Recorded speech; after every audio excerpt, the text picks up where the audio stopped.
Welcome back, everyone, to another episode of Happy Meadow Tales. I'm your host, Steve Kitts. Mud pies for sale. One sunny day in Happy Meadow, Benny the squirrel had a brilliant idea.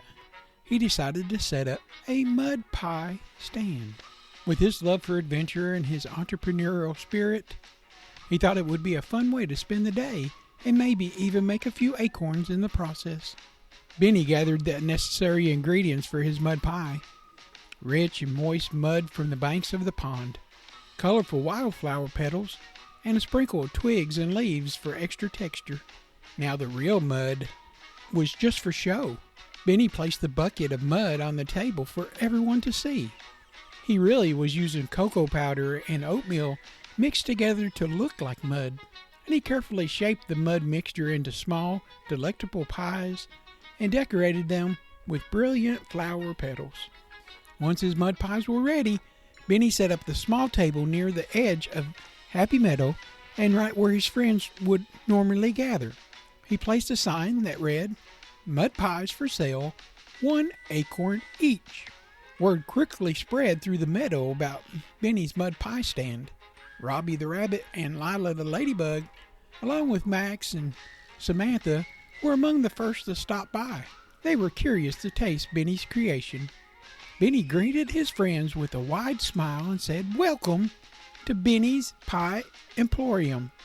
1 acorn gets you a delicious homemade mud pie." His friends, always up to trying something new, exchanged the acorns for mud pies and took their first bite. To their surprise, the mud pies were actually quite tasty, with rich and earthly flavor and a hint of sweetness from the wildflowers.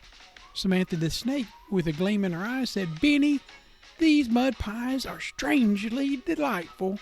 You've created something unique." Benny, beaming with pride, thanked all his friends for their support, and as more meadow creatures arrived, Benny's mud pies became a hit of Happy Meadow, and even those friends from Farmer Brown's barnyard. And of course, Gary the goat bragged about how tasty they were. But this guy will eat anything. The day turned into a delightful mud pie picnic, with laughter and joy filling the air as they all enjoyed Benny's creation. Benny's entrepreneurial venture had brought the meadow creatures together, creating another cherished memory in Happy Meadow. As the sun began to set, they cleared the picnic area, knowing that it had been a day filled with joy and camaraderie. Benny's mud pies had not only tickled their taste buds, but also had strengthened the bonds of friendship. Robbie told Benny, "You sure did a good thing today." And Benny said, "Yeah, it was fun. We'll do it again someday." The end.